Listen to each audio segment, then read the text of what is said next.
بسم اللہ الرحمن الرحیم۔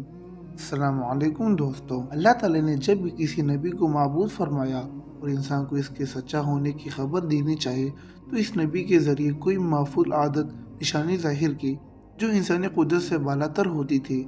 ایسی نشانیوں کو معجزات کے نام دیے گئے ہیں، اس لیے کہ ان معجزوں نے مخالفین کو مغلوب و مغرور بنا دیا اور ایمان والوں کا ایمان بڑھا دیا۔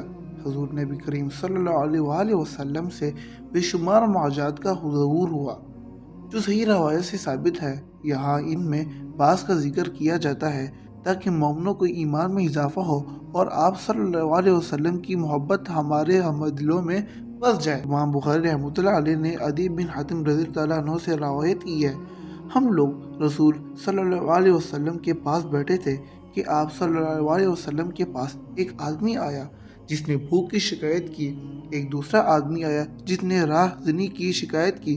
آپ صلی اللہ علیہ وآلہ وسلم نے فرمایا، اے عدیل، کیا تم نے میرا کوفہ کا ایک شہر دیکھا ہے؟ میں نے کہا، دیکھا تو نہیں ہے، اس کے بارے میں سنا ہے۔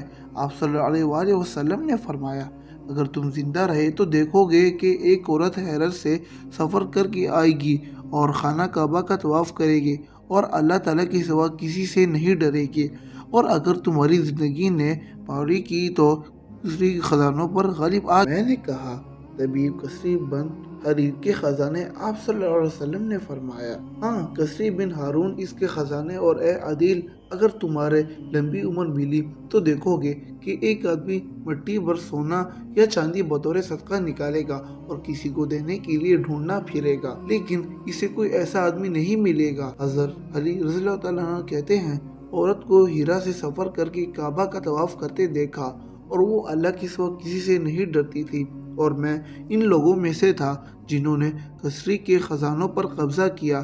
اگر اللہ نے تم لوگوں کو لمبی عمر دی تو تیسری چیز کو بھی دیکھ لو گے، جیسے رسول صلی اللہ علیہ وآلہ وسلم نے فرمایا تھا، یعنی ایک مسلمان مٹی بھر سونا یا چاندی بطور صدقہ نکالے گا اور ایسے کوئی ایسا آدمی نہیں ملے گا جیسے وہ صدقہ دے۔ شیخ الاسلام امام ابن تیمیہ رحمۃ اللہ علیہ کہتے ہیں، یہ جو آپ صلی اللہ علیہ وآلہ وسلم نے خبر دی ہے کہ آدمی مٹی بھر سونا یا چاندی صدقہ لے کر نکلے گا لیکن اس دین کے لیے کوئی نہیں ملے گا، یعنی یہ بات حضرت عمر عبدالعزیز رحمۃ اللہ علیہ کے زمانے میں ظاہر ہوئے اور رسول اکرم صلی اللہ علیہ وآلہ وسلم کی بات صادق آئی۔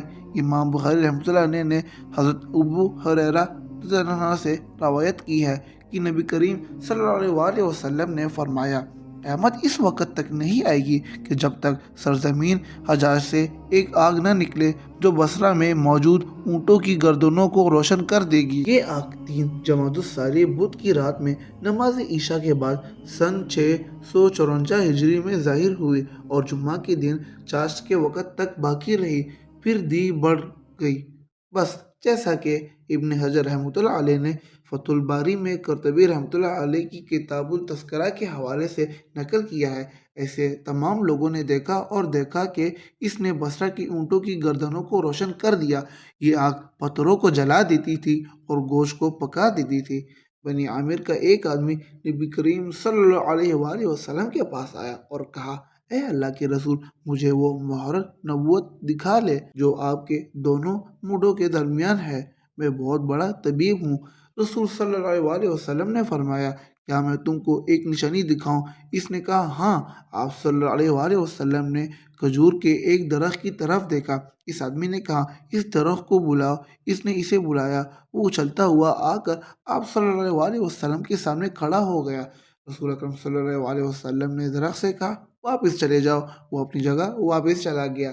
یہ دیکھ کر اس آدمی نے کہا، اے ابن مریم، میں نے زندگی میں اتنا بڑا جادوگر نہیں دیکھا۔ صحیح بخاری میں بڑا بال اعظم رضی اللہ تعالیٰ عنہ سے مروی ہے کہ رسول اکرم صلی اللہ علیہ وسلم یہودی کو قتل کرنے کے لیے چند انصار کو بھیجا اور ان کا سردار عبداللہ رضی اللہ عنہ بن عتیق کو بتایا۔ یہ یہودی رسول صلی اللہ علیہ وسلم کو ایذا پہنچانا چاہتا تھا اور آپ صلی اللہ علیہ وسلم کی دشمنوں کی مدد کرتا تھا اور سرزمین حجاز میں اپنے ایک قلعہ میں رہتا تھا۔ صحابہ جب اس کے قریب پہنچے تو آفتاب غروب ہو رہا تھا اور لوگ اپنے گھروں کو جا رہے تھے۔ عبداللہ رضی اللہ تعالیٰ عنہ نے اپنے ساتھیوں سے کہا،